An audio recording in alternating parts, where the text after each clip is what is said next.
আপনি পড়বেন নাকি আমাকে উত্তর দিতে দেবেন?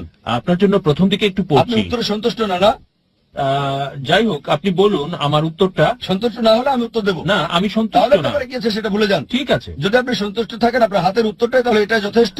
আসলে সরাসরি উত্তর দেবো। আমাকে এটা পড়তে দেন। আচ্ছা ঠিক আছে, ঠিক আছে, সমস্যা নেই। ভাই আপনার প্রশ্নটি 5টি বাক্যে অতি সংক্ষেপে করেন। আমি এটা আপনার জন্য পড়ছি স্যার। এটা আসলে আমি সহিহ বুখারী থেকে বলছি, ভলিউম 7, বুক নম্বর 62, যেখানে জাবির বিন আব্দুল্লাহ বলছে, যখন সে বিয়ে করলো, হযরত মুহাম্মদ বলল, কোন ধরনের মেয়েকে তুমি বিয়ে করছো? সে বলল, ডিভোর্স প্রাপ্ত মেয়ে। তিনি মুহাম্মদ বললেন, কেন তুমি কুমারী মেয়েকে বিয়ে করলে না, কুমারীর সন্ধান করলে না? জাবের আরো বললেন, হযরত মুহাম্মদ বলল, কেন তুমি যুবতী মেয়ে বিয়ে করলে না, যাতে তুমি তার সাথে খেলতে পারো, সে তোমার সাথে? এখন এই বিষয়টা নিয়ে আমি দ্বিধায় ছিলাম যে এটা কি মুহাম্মদের চাওয়া অথবা বুখারীতে পড়লাম ভলিউম 5। এটা আপনি হাদিসটা পড়ায় বেশি আগ্রহী প্রশ্ন করার চেয়ে। ঠিক বলেছি? আমি পেয়েছি তাই পড়লাম। আমি উত্তর দেব। অন্য কারো প্রোফাইল পড়তে চান কারণ আপনি হাদিসের উদ্ধৃতি দিতে চান, সরাসরি দেন। আমি আপনার কাছ থেকে একটু উত্তর পেয়েছি, এজন্য উদ্ধৃতি দিচ্ছি। যদি আপনার কাছে 2+2 থাকে, আমি উত্তরটা জানি না, আমি বলছি অন্যদের কথা এখানে আনছেন কেন? আমি সরাসরি বলবো এটা 4। অন্যরা যাই বলুক 7, 8, 10 সেটা ভুলে যান। এজন্যই এখানে এসেছি স্যার। এই কারণে আপনি অন্যের উত্তর পড়ছেন, যেহেতু সন্তুষ্ট না। ঠিক আছে, ঠিক না? হ্যাঁ। তার মানে আমাকে দুটোর উপরই কথা বলতে হবে, প্রশ্নের পাশাপাশি উত্তরের উপরও। ঠিক? হ্যাঁ, আমি দুটোই বলবো, সমস্যা নেই। দেখেন, উদ্দেশ্য হচ্ছে গুরুত্বপূর্ণ। যদি আপনার উদ্দেশ্য হয় উত্তর পাওয়া, কেন 112 বা 113 বছরের পুরুষ মুহাম্মদ বিয়ে করেছে 13 বছরের মেয়েকে, আমি উত্তর দেব। তবে আপনি নবী মুহাম্মদের উত্তরও চেয়েছেন, ঠিক? হ্যাঁ, কারণ সরাসরি বলেন যে আমি ইন্টারনেটে দেওয়া উত্তরে খুশি না, পেপারে দেওয়া উত্তরেও খুশি না। সরাসরি প্রশ্নটা বলেন, হাদিসের ব্যাপারে অপ্রাসঙ্গিক কথা বলার দরকার নেই। আমি আপনাকে দুটোর উত্তর দেব। ঠিক আছে, আমি দুটোর উত্তর দেব।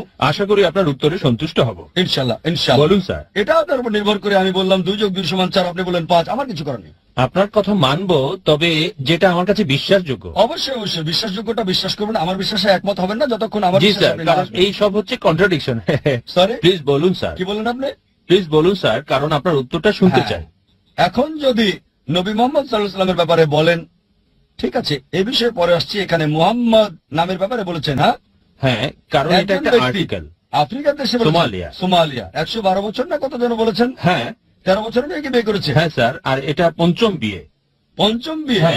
একসাথে না, হয়তো বিয়ে করেছে তারপর ডিভোর্স। আমি বলেছি পঞ্চম, মানে পঞ্চম বিয়ে। 5টা বিয়ে, কিন্তু 1-2 তো ডিভোর্সও হতে পারে না। একসাথে 4 জনের বেশি স্ত্রী রাখতে পারবেন না। এখন উত্তরে আসি, কেন ইসলামে আপনি একজন নারীকে বিয়ে করতে পারেন যখন সে প্রাপ্তবয়স্ক হয়, যদি বয়স পর্যন্ত পৌঁছে বিয়ে করতে পারেন, এটা ইসলাম।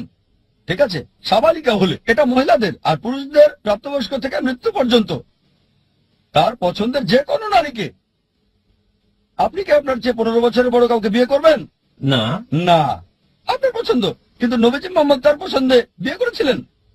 নবীজি মুহাম্মদ 25 বছর বিয়ে করেছিলেন হযরত খাদিজা রাদিয়াল্লাহু আনহাকে, তখন তার বয়স ছিল 40 বছর। আপনি বিয়ে করবেন না, আপনাকে বলবো না বিয়ে করতে হবে, এটা আপনার পছন্দ। তিনি বিয়ে করেছিলেন তার চেয়ে 15 বছর বড় মহিলাকে, কারণ তিনি ধার্মিক ছিলেন। আমরা বাধা দেওয়ার কে? তিনি রাজি, মহিলাও রাজি, মিয়া বিবি রাজি, তো কে করেগা কাজী? কারণ একটু আমাকে শেষ করতে দেন, বাধা দেবেন না। আপনি প্রশ্ন করেছেন। আমি দুঃখিত স্যার। আচ্ছা ঠিক আছে, সমস্যা নেই। সুতরাং স্বামী স্ত্রীর মধ্যে আমরা বাধা দেওয়ার কে? ওই মহিলা মাথা ঢাকতে চায়, আপনি বললেন মাথা ঢাকতে হবে না। কেন? সে মাথা ঢাকতে চায়, আর ফ্রান্সের প্রেসিডেন্ট বললেন নারীরা মাথা ঢাকতে পারবে না। কেন? সেটা উপভোগ করতে চাইলে মিয়ামি বিচে গেলেই তো হয়। ফ্রান্স এটা করবে কেন? এর কোনো মানে হয় না। নিপীড়ন করা হচ্ছে, মহিলা নিপীড়িত হচ্ছে না, নিপীড়িত হচ্ছে প্রেসিডেন্ট। কেন নিপীড়িত হচ্ছে? কারণ মহিলাদের দেখতে পাচ্ছে না, তার উদ্দেশ্য চরিতার্থ হচ্ছে না। তাই সমস্যাটা তার মধ্যে, হিজাব পরা মহিলার মধ্যে না। এখন লোকটার বয়স 112 বছর, আর চিকিৎসা বিজ্ঞান আমাদের বলে 112 বছরের পুরুষ সন্তান জন্ম দিতে পারে, জন্ম দিতে সক্ষম। ঠিক? হ্যাঁ স্যার, আমি জানি। একজন ডাক্তার। এখন যদি ওই ব্যক্তি 13 বছরের মেয়েকে বিয়ে করে, যদি প্রাপ্তবয়স্ক হয়, আপনার সমস্যা কি? আপনার মেয়েকে তো আর কাছে দিচ্ছেন না। না, আমি দিচ্ছি না। দিবেন না? আমি কি দিতে বলছি? আপনার কোনো বোনকে দিতে বলছি না। যদি মেয়ের পিতামাতা রাজি থাকে, মেয়েও রাজি থাকে, মেয়েটা হয়তো 112 বছরের মানুষটাকে পছন্দ করেছে ধার্মিকতার জন্য। সাহাবাদের দিকে তাকান, সবকিছু উৎসর্গ করেছেন। কারণ নবী সাল্লাল্লাহু আলাইহি ওয়াসাল্লাম বলেছেন যে যখন বিয়ে করবে তখন তোমরা 4টা বিষয় দেখবে: তাকওয়া, মনোভাবতা, সম্পদ এবং সৌন্দর্য। তার মধ্যে উত্তম তাকওয়া। যদি 13 বছরের নারী 112 বছরের পুরুষের মাঝে তাকওয়া দেখে, আমার মতো সমস্যা নেই। যদি সদ্গুণের অধিকারী হয়, ধরেন বরকে আমি চিনি, সমস্যা নেই। সেক্ষেত্রে আমার মেয়েকে দিতেও আপত্তি থাকবে না। যদি জানা যায় যে সে সদ্গুণের অধিকারী, যে আমার মেয়েকে জান্নাতে নিয়ে যাবে, আমি আপত্তি করব না। তবে যাচাই করে দেখব, হয়তো তার তাকওয়া আছে। সাহাবাদের কথা চিন্তা করেন, হযরত ওমর, হযরত আবু বকর, হযরত উসমান, হযরত আলী রাদিয়াল্লাহু আনহুম। দেব না কেন? কিন্তু এখন মানুষ সৌন্দর্য আর সম্পদ চায়। আমি বলছি না সোমালিয়ার ওই লোকটা সদ্গুণের অধিকারী, আমি তাকে চিনি না, আমি চিনি না। তবে এমনটাও হতে পারে, হ্যাঁ, সম্ভাবনা কম, তবে হতে পারে, সেখানে সম্ভাবনা কম। সমস্যা কি? যদি মেয়ে রাজি থাকে। আর আমার লেকচার আমি বলেছি, বিয়ে বৈধ হওয়ার জন্য বর এবং কনে দুজনেরই সম্মতি জরুরি। এখন ধরুন 50 বছরের কেউ এসে আমার মেয়েকে আমার কাছে চাইলো, আমি তো আমার মেয়েকে দেব না। যদি বলি যে সে খোলাফায়ে রাশিদিনের মতো মহৎ, তার চেয়ে ভালো আমি পাবো না, তার চেয়ে ভালো পাওয়া যাবে না, তার চেয়ে ভালোটা পাবো না। তাই আপনাকে বিষয়টা বুঝতে হবে যে হয়তো মেয়েটি ওই লোকটার মাঝে সদ্গুণ পেয়েছে, হতেও পারে, আমি জানি না, তার সাথে আমার দেখা হয় নাই, আমি কথাও বলিনি। হয়তো পুরুষটা মেয়েটার সদ্গুণাবলী দেখেছে। তাই ছেলে আর মেয়ে একমত হলে আমি কথা বলার কে? আপনি? আমি কথা বলার কে? তাদের অধিকারে হস্তক্ষেপ করার আমরা কে? আপনি একজনকে বিয়ে করেছেন, আমি জানি না ভালো বা মন্দ, আপনার কাছে হয়তো সুন্দরী, অন্যের কাছে সুন্দরী না। কেউ হয়তো বললো কেন তাকে বিয়ে করেছেন, সরি ব্যক্তিগত বিষয় বলছি না, আপনার স্ত্রী হয়তো সুন্দরী মাশাআল্লাহ। তবে কেউ এসে বললো কেন তুমি কুৎসিত মহিলাকে বিয়ে করেছো, তাকে বলবেন আপনার সমস্যা কি? আমার কাছে সুন্দরী, আপনি কথা বলার কে? রাগ করবেন কি না? রাগ করবেন কি করবেন না? সৌন্দর্যটা হচ্ছে ব্যক্তিগত। কেউ এসে বললো আরে ভাই আপনার যাই হোক নাম, বললো আপনার স্ত্রী তো খুবই কুৎসিত, আপনি বলবেন নিজের চোখে তেল দাও, এটা আমার স্ত্রী, তুমি কথা বলার কে? যদি কেউ আপনার স্ত্রীর সমালোচনা করে, আপনি কি মানবেন? এখন যদি 112 বছরের সোমালিয়ানের কথা বলেন, 13 বছরের মেয়ের বিষয়ে বলেন, সম্ভাবনা সেখানে খুবই কম, 0.001%। উভয় রাজি থাকলে আমাদের সমস্যা কি? এবারে আসুন নবীজি মোহাম্মদ সাল্লাল্লাহু আলাইহি সাল্লামের উত্তরে। কেন সাহাবাকে যুবতী বিয়ে করতে বললেন, কুমারী মেয়েকে? নবীজি জানতেন ওই সাহাবা কেমন। একজন লোক এসে বলল রোজা রাখা অবস্থায় কি আমি স্ত্রীকে চুমু দিতে পারবো? নবীজি বললেন হ্যাঁ পারবে। আরেকজন সাহাবী নবীজিকে বলল আমি কি পারবো চুমু দিতে? নবীজি বললেন না। তাই সাহাবী বললেন, একজনকে বললেন হ্যাঁ, আরেকজনকে বলছেন না। কারণ কি? কারণ তিনি জানতেন প্রথম জন তার ইচ্ছাকে নিয়ন্ত্রণ করতে পারবে, রোজা রাখা অবস্থায় স্ত্রীকে চুমু দেবে, এর বেশি কিছু সে করবে না। দ্বিতীয় জন যদি স্ত্রীকে চুমু দেয় সে রোজা ভেঙে ফেলবে, সীমা ছাড়িয়ে যাবে। নবীজি জানতেন, আপনি আমি জানি না। একইভাবে নবীজি হয়তো জানতেন যে ওই সাহাবী মধ্যবয়সী নারীকে বিয়ে করলে হয়তো আবার সুন্দরী খুঁজবে, তাই উপদেশ দিয়েছেন। কিন্তু নবীজি কি করেছেন? প্রথম স্ত্রী ছিলেন তার চেয়ে 15 বছরের বড়। আপনিও চাইবেন না 15 বছর বড় বিয়ে করতে, আপনি নিজে বলেছেন, ঠিক? হ্যাঁ। তাই নবীজি জানতেন, তিনি দেখেছিলেন হযরত খাদিজা রাদিয়াল্লাহু আনহার মহানুভবতা। তিনি 4 জন শ্রেষ্ঠ ধার্মিক মহিলার একজন। নবীজি জানতেন, যেমন আমি একজন ডাক্তার, একজনকে এক ধরনের ওষুধ দিতে পারি, অন্যজনকে আরেক ধরনের ওষুধ দিতে পারি। আপনি কি বলবেন কেন পরিবর্তন করেছি? কারণ আমি ডাক্তার, আমি জানি। আপনি ডাক্তার না। নবীজি বিভিন্ন মানুষকে বিভিন্ন উপদেশ দিয়েছেন পরিস্থিতির উপর ভিত্তি করে। আপনি জানেন না, নবীজি জানতেন।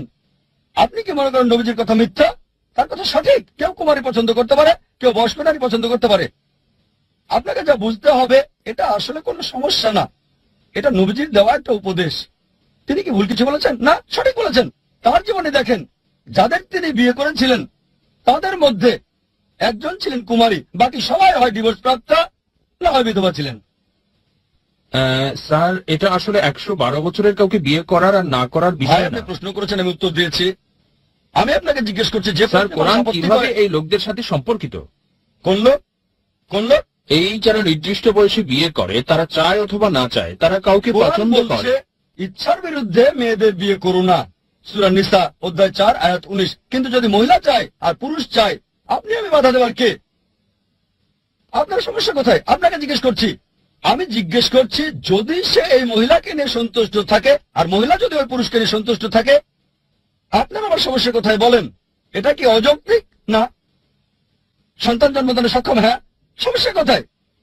চিন্তা করেন, কেউ এসে বললো কেন আপনি কালো মেয়ে বিয়ে করলেন, কেন আপনি সাদা মেয়ে বিয়ে করলেন? এটা তো আপনার পছন্দ। ইসলামে একজন নারী সাদা বা কালো হওয়াটা গণ্য করা হয় না। নবীজি যা বলেছেন, সৎগুণ হচ্ছে উত্তম।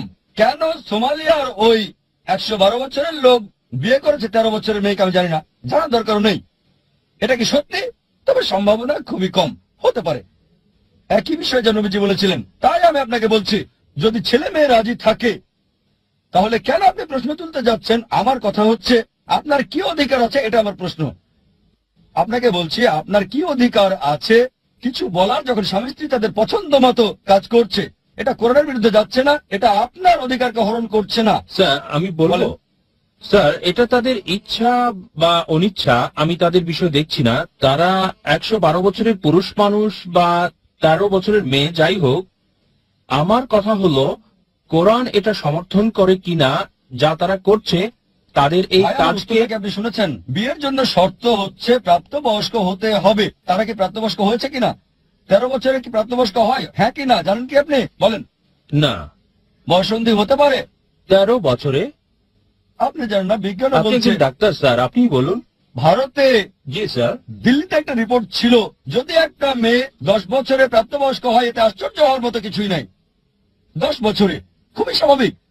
অনেকে শত শত মেয়েরা 13 বছরের নিচে প্রাপ্তবয়স্ক হয়েছে, অনেক সাধারণ ব্যাপার। প্রাপ্তবয়স্ক হলো সমস্যা নেই। আপনি হয়তো বলবেন ইন্ডিয়ান আইন বলছে 18 বছর। ইন্ডিয়ান আইন, যদি ইন্ডিয়ান আইন হতো তাহলে ইন্ডিয়ান আইনে এটা অবৈধ হতো। আমেরিকা বলছে 16 বছর। তাহলে কে সঠিক, আমেরিকা না ইন্ডিয়া? আপনাকে বলছি 16 বছর নাকি 18 বছর সঠিক? নিজস্ব আইন অনুযায়ী। নিজস্ব আইন, এটা কোরআনের আইন অনুযায়ী। খুব সুন্দর, খুব সুন্দর, ঠিক আছে। এই বিষয়ে কোরআন বলছে। সমস্যা হলো যখন আমেরিকা বলছে 16 বছর তখন কোনো সমস্যা নেই, যখন কোরআন বলছে তেরো, তাতে সমস্যা কি? আমি বলিনি কোনো সমস্যা নাই, আপনি করতে পারেন। তার মানে উত্তর পেয়ে গেছেন আপনি। কোরআন বলছে যদি তারা রাজি থাকে কোনো সমস্যা নেই। আমেরিকার আইন বলছে একজন নারীর বিয়ের ন্যূনতম বয়স হচ্ছে 16 বছর। ইন্ডিয়াতে 16 বছরে বিয়ে করলে অবৈধ, হারাম, নিষিদ্ধ। আর টেক্সাসে, কারণ তারা দ্রুত বিয়ে করে, সেখানে মহিলাদের জন্য বিশেষ একটা আইন আছে, তারা 14 বছরে বিয়ে করতে পারে। এখন কি বলবেন? 14 বছরে টেক্সাসে বিয়ে করতে পারে, ঠিক না ভুল এটা বলেন? আসলে স্যার সেটা তাদের আইন। আচ্ছা, আপনি বাধা দেবার কে? আমি বাধা দিচ্ছি না, জিজ্ঞেস করছি। আমেরিকাতে যদি 115 বছরের কেউ 14 বছরের মেয়েকে বিয়ে করে থাকে, এটা কি সেখানে অনুমোদিত নাকি নিষিদ্ধ? অনুমোদিত। তাহলে টেক্সাসে অনুমোদন দিলে কোরআন দিতে পারবে না কেন? এখন কিছুই বলেন নেই, সমস্যা নেই, আপনি বিয়ে করবেন না। জান না 112 বছর আপনি বাঁচবেন কিনা? না, আমি তা চাই না। যদি এটা ঈশ্বরের ইচ্ছা, না করতে চান এটা আপনার ব্যাপার, প্রত্যেকের নিজস্ব ব্যাপার। এই অধিকার ইসলাম দিয়েছে, যা আপনি মানুষের কাছ থেকে কেড়ে নিতে চাইছেন। ইসলাম এই অধিকার দিয়েছে, পছন্দের স্বাধীনতা দিয়েছে। যিশু আপনার সাথে থাকুক স্যার। ভাই, যেহেতু বললেন যিশুকে আমার সাথে থাকতে, আমি যিশু খ্রিস্ট ভাই সাল্লামের শিক্ষা অনুসরণ করি। আপনি বলেন সালাম আলাইকুম, এটা বাইবেলের অনুচ্ছেদ, গসপেল অফ লুক অধ্যায় 24। আমি সালাম বলেছি। সালাম, এটা সালাম আলাইকুম মানে শান্তি, আপনার উপর শান্তি আসুক। সালাম আলাইকুম, সালাম জি না। স্যার, জি স্যার, একই মানে সালাম আলাইকুম, এটা সালাম না। আমি আপনাকে রেফারেন্সটা বলে দিচ্ছি, গসপেল অফ লুক অধ্যায় 24 অনুচ্ছেদ 36। হ্যাঁ, সালাম আলাইকুম। হ্যাঁ, সালাম আলাইকুম। সালাম আলাইকুম হিব্রুতে, আরবিতে আসসালামু আলাইকুম, আপনার উপর শান্তি বর্ষিত। হ্যাঁ ভাই, তবে যখন যিশু আমার সাথে থাকুক বলেছেন, সেটা কিসের উপর ভিত্তি করে, কিসের উপর? যদি শিক্ষার বিষয়ে বলেন, যিশু খ্রিস্ট ভাই সাল্লাম বলেছেন, গসপেল অফ জন অধ্যায় 16 অনুচ্ছেদ 12 থেকে 14। আমার অনেক কথা বলার আছে, কিন্তু তোমরা তা সহ্য করতে পারবে না। যখন সত্যের আত্মা আসবে, সে তোমাদের সত্যের পথ দেখাবে, সে আমাকে সম্মানিত করবে, সে তোমাদের সবকিছু বলবে। যিশু খ্রিস্ট ভাই সাল্লাম বলেছেন আরেকজন নবী আসবেন, তার নাম হবে মোহাম্মদ সাল্লাল্লাহু সাল্লাম। তাই আমি যিশু খ্রিস্টের শিক্ষা মেনে চলছি, এজন্য আমি নবী মোহাম্মদ সাল্লাল্লাহু সাল্লামের শিক্ষা অনুসরণ করছি।